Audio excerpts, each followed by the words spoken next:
Hello everyone, this is Helen H. and welcome to my channel, Moss Cottage. I hope everyone is doing well today. I have a couple things I want to show you, and then we're going to do a really fun technique that I watched a video, and actually I've seen this lady before, and then when I watched this video it caused me to go back and binge watch like her channel. So I'll show you what that is in a minute. I just wanted to show you, when I was at the cabin 2 times ago, I tried to do some some staining, and instead of using tea and coffee, I used oak leaves, and it did work because this paper, this is wallpaper. This paper was white, and now it is not what, like, okay, let's see, maybe you can see here. You can see the difference. This is white and this is not. It looks like it's coffee or tea stained. It didn't smell when I did it or anything, and it was just oak leaves. I did this lace here. I wanted to try a whole bunch of different things. This is like a muslin fabric here and some book pages, and it worked. It worked just like tea or coffee. The only thing I would say is, because it works just like tea or coffee, it's probably not worth using oak leaves. You know, just use tea or coffee. I mean, most people have tea and coffee more than they have oak leaves. But I just wanted to try it, and it's fun. And so now I have some stuff. You know, I'm going to be doing Wanderlust coming up in January. And so now I have some nice crinkly stained papers for my art journal that I'll be working on. So I even coffee or oak leaf stained this piece of underpaper, and it got a very, very light color to it, but not as much as the other papers for some reason, you know, and that's newsprint. So anyway, so that's my oak leaf dyeing. Then I will show you 2 things that I got thrifting. I went to the Salvation Army yesterday, and I got this notebook. Okay, do we need notebooks? I mean, really, do we need notebooks? We make our own journals and stuff. However, this one, I believe this is Japanese writing here. It says notebook, most advanced quality, gives best writing features. And inside it just says number and date. But let me tell you something. This paper is so smooth. I have never felt paper this smooth before. It is, and it's got a nice weight to it. It's not super heavy, but you know, if you highlighted it or used a gel pen or something, it's not going to go through. I had no idea what I was going to do with this, but I had to have it. It was 50 cents, and it's all the pages are there. And then I decided, I saw a video last week on how to journal like while you're studying the Bible, and I loved what this lady had to say, and so I'm going to be using her method for journaling. I'm going to put my method aside starting January 1st and try like doing January her way. So that's what I'm going to be using this for. So for 50 cents, oh my God, I mean, even if I didn't use it, this paper would be wonderful to take out and use in junk journals, but I'm not. I'm going to try keep this together and use that for a Bible study. And then for $2, I got this Grumbacher acrylic, optimized sizing for acrylic textured surface. This is more like mixed media. Well, it's like a very heavy mixed media paper, I think. It's not watercolor paper, although it has the texture of watercolor paper. And I think I'm going to be keeping this one and using this for techniques for Wanderlust. I might try techniques for Wanderlust or use this as my note keeping for Wanderlust. If I learn a new technique, I can write what the technique is and then practice it on the bottom or whatever. And this book, 24 sheets, was $2. So for $2 for a Grumbacher paper, you know, book, and it's big. It's 9 by 12, so it's a decent size here. So I thought those two were a score. I have been doing some shopping for Christmas presents. Well, Christmas presents were pretty much like the bigger things were done, but I need to still get some stocking stuffers for the boys. And when I say the boys, I mean Mr. Moss and my son, our son. And They always get these, and I get these. I don't think there's a December daily. I have to have one. Peppermint crunch. I don't think there's a December daily I have in the 12 or 13 years I've been doing December dailies that doesn't have this box in it. Or as long as they've been making them. I love these. And look who came to play with us for December. It's Noelle. So she's going to be here watching what we do. So I hope I get this name right. If I don't, I apologize. If she's watching, I don't think she would. She's too big time. But anyway, Kelly from Book and Paper Crafts. Now I have shouted out her before when I did a video on all kinds of sources for free ephemera, which was wow. For some reason, even though I'm subscribed to all her videos, YouTube buried her for me. And she popped up the other day, and I didn't realize it was the same person, and I looked at her video, and I was hooked. So I went back and started watching a bunch of her videos.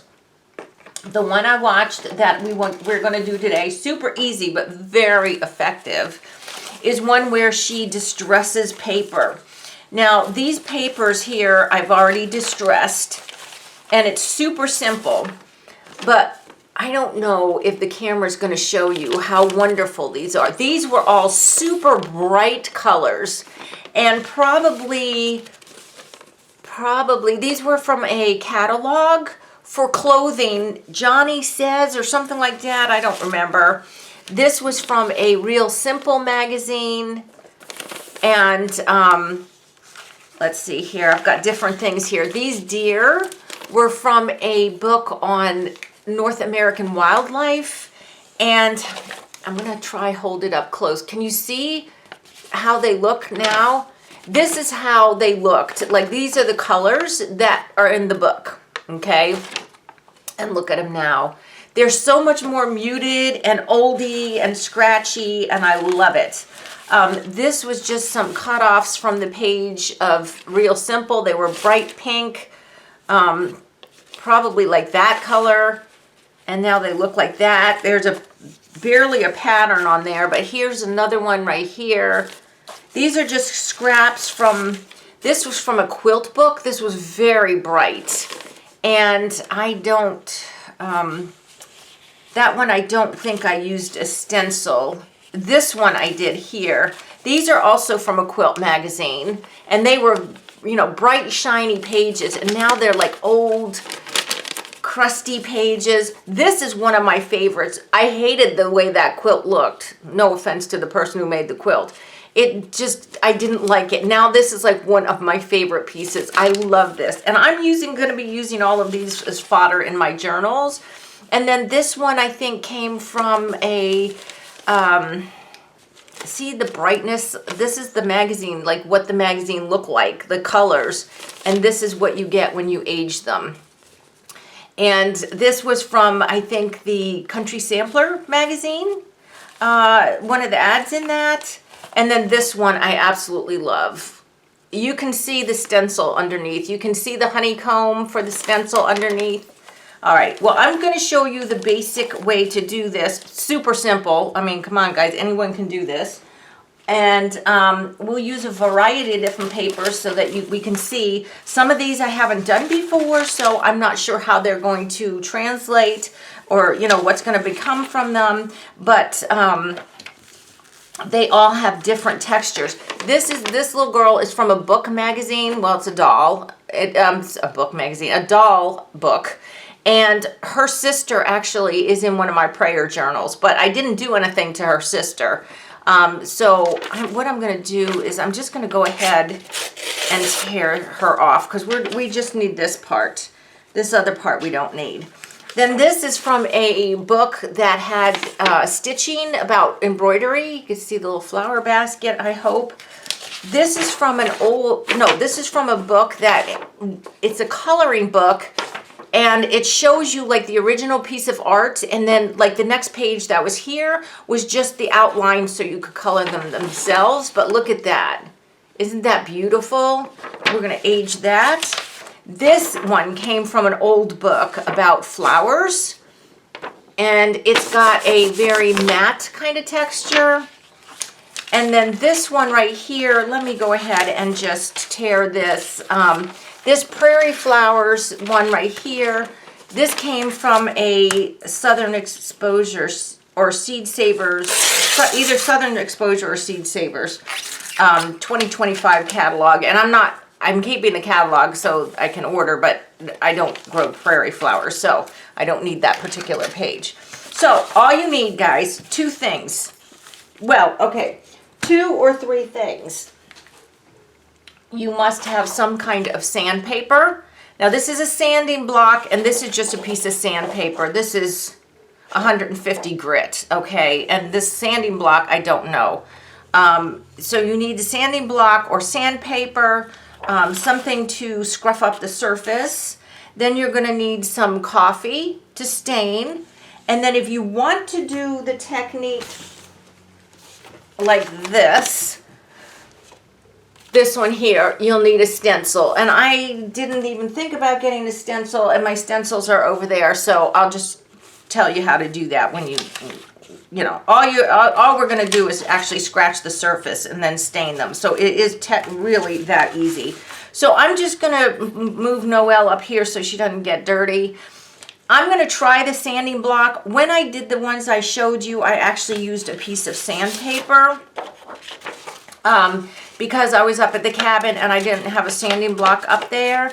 You know, I went to several Dollar Trees, and I know they used to carry the sanding blocks. I couldn't find any, and it feels like this is very gritty on this side, and this is the finer side. I'm going to be using the finer side. And while I do this, I'm just going to tell you, so this is from the book. This is a matte page, a pretty heavy duty page with the florals on it, and we're going to see what happened. Now, I'm going to say I am going to be shaking you guys. I can't help that. I will be putting the link to Kelly's video down below. Please watch her video because she does a super job. And okay, this sanding block is not right, so I'm not going to use that. I'm going to switch over to the sandpaper. Like I said, this is what I used when I did those other ones, and I know that this will work for me. And I'm sorry for the noise. It can't be helped. So all you're going to do is just, you can go straight up and down if you want, or you can go in circles, entirely up to you. And I know that this is probably annoying, so if this annoys you, I'm sorry. You'll have to just turn the volume down. But I'm just going to be sanding these to the point that I think I like them, okay? I don't want to sand the pictures all the way off. That's not my point. My point is to just age them, grunge them. You know, we all love grunge. So it's to really just kind of grunge them up. And I'm just kind of looking at it. Now, I have here, I don't usually use these a lot, but I usually use a washable, you know, hand cloth, and then I've got the cloth to wipe away other things. But because this is actual dust and stuff, I am going to use the wet wipes, and I'm just going to go over them. So you can see how much is coming up, and there is some color in the sandpaper. So I'm just going to be washing this off here like this. Now, for me, this, I can still feel there's grit on there. This, you can go with this as much as you want, you know, as far down as you want. But look, I mean, I hope you can see the difference. I mean, all we're doing is sanding, right? Let's go ahead and try this little girl. Let's see if we can't really age her down so that I can maybe use her in an art journal. So there she is. All right, we're gonna try age her down. Now she is from a book, lighter page than this, but thicker, slightly thicker than a magazine. And she has a very high gloss finish to it. The flower one I just did, that I started with kind of matte. Now, you can see it's taking there's like spots on where I'm sanding. It's probably because I'm sanding pretty hard. You just take some pictures that you don't mind destroying and just play with this technique before you move on to things that you really want to do. But, okay, and if you want a pattern behind, like I showed you with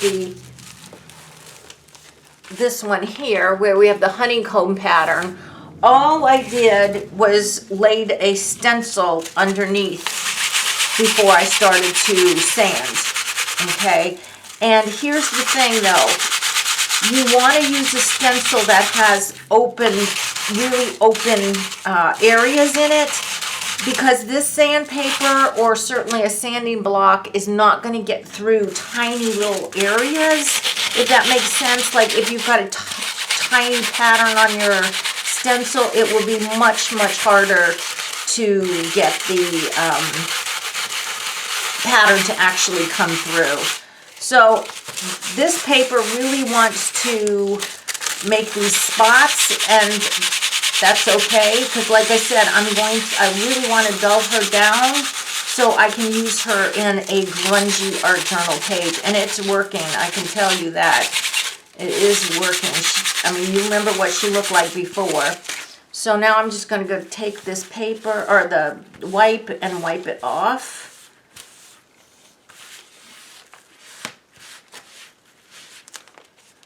This. Now, if you don't want so much, like, okay, can you see the spots that was created because of the rubbing? If you don't want that much, then just don't go as far as I did. Or also, like, if you want it around her but you don't want it on her face, just be careful where you scratch, and don't scratch like over the face. Or let's say you're doing a flower or a scene and there's a part you'd really like to keep, just kind of scratch around it and just very gently over it. But I'm really trying to make grungy, old looking pictures. So we're going to do one more. Let's go ahead and do, let's do this. I keep the two that I'm working on here. Let's do this big butterfly one here, because this one I would never, just because of my art, I would never use the whole thing. So, you know, my plan when I use it is I'm going to just be cutting it up or tearing it up or something like this. And this is a book page, and it's matte, and it's like a medium weight. That one has black and white on the front. Okay, so let's go ahead and do this one. Again, sorry for the shaking, but we need to learn how to do this. And this would be a fun one too with the, this one actually is not scratching that much, or I really have to scratch it a lot, let's put it that way.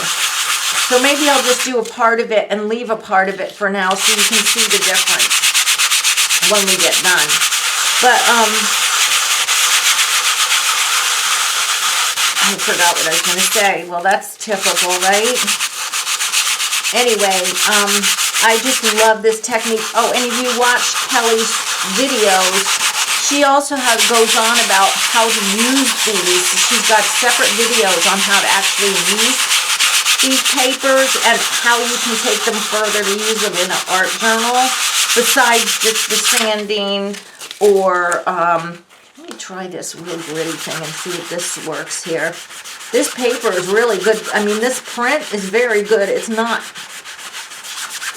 wanting to come off.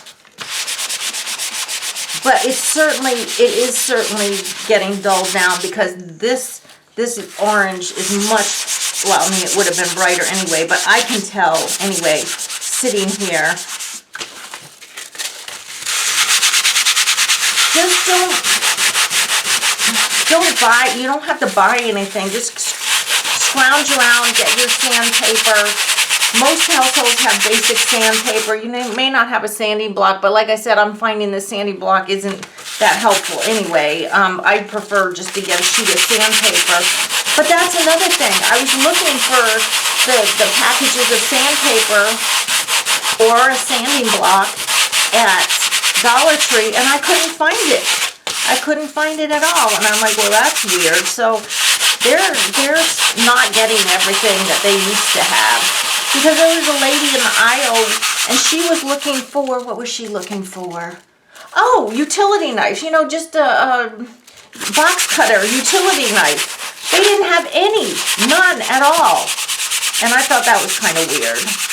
All right, so we're just going to go ahead, because I know that sound is really annoying, but we're going to go ahead and wipe it off, because then we still have one more step.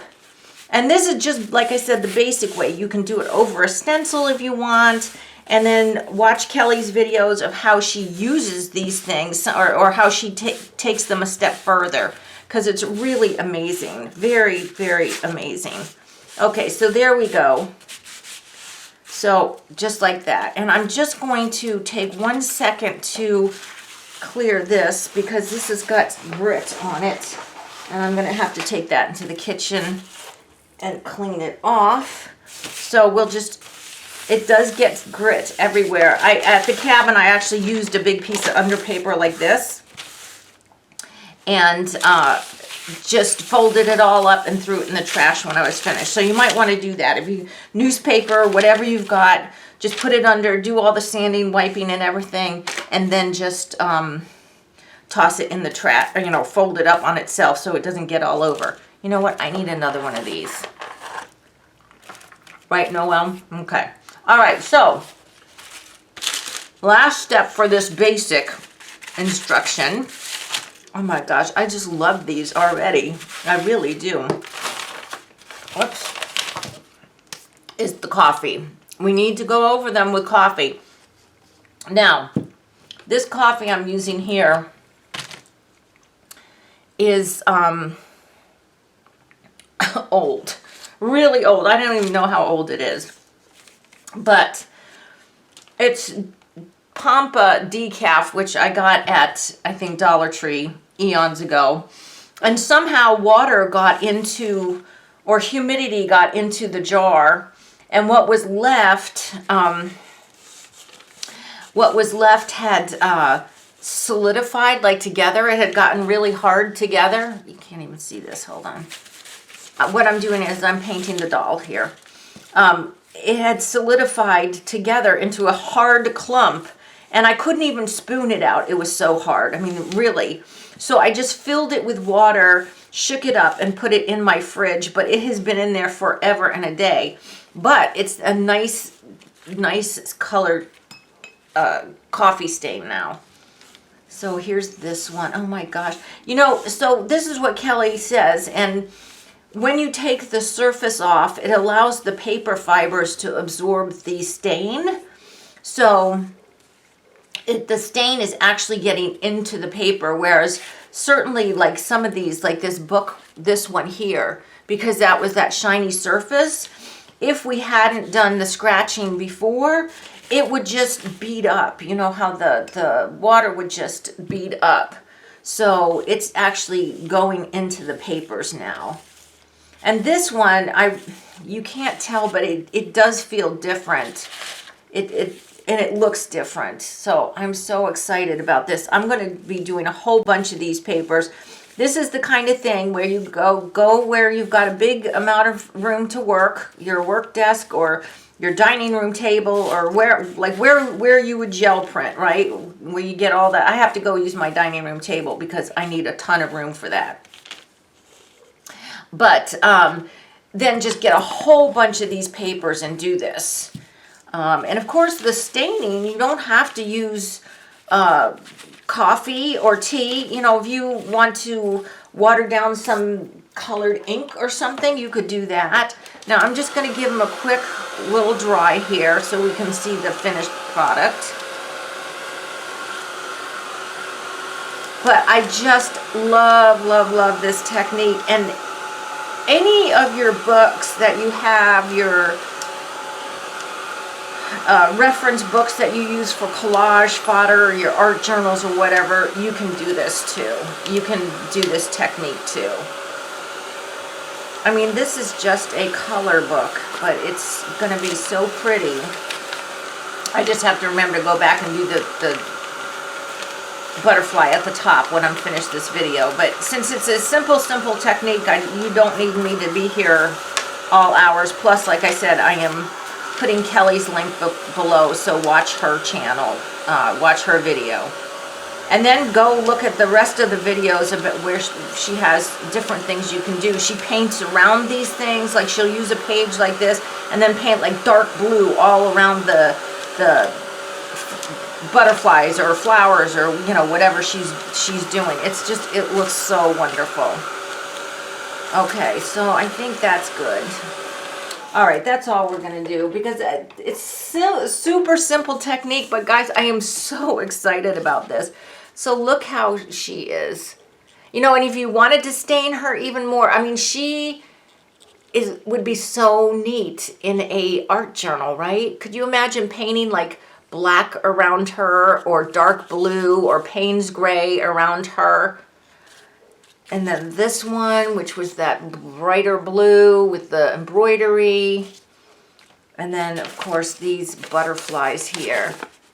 And, of course, when you've gone through sanding and staining, you get nice crinkly paper, right? So, guys, this is just a super simple but very effective way to make your own collage fodder. Doesn't cost any money if you've got a piece of sandpaper or a sanding block. You can use just regular coffee or tea. Like I said, you could water down some inks if you want to stain them, like a color versus just, you know, the browns or whatever. But you have a rainy day or you need some time, you don't know what you want to do, make yourself a whole bunch of this really cool aged grungy collage fodder. So that's it, guys. That's what I wanted to show you today. And I hope you liked this video. Please check out Kelly's channel and the video that I got inspired to do this below. If you haven't subscribed to my channel, I ask that you do. And until the next video, guys, I hope you're all truly blessed. Bye-bye.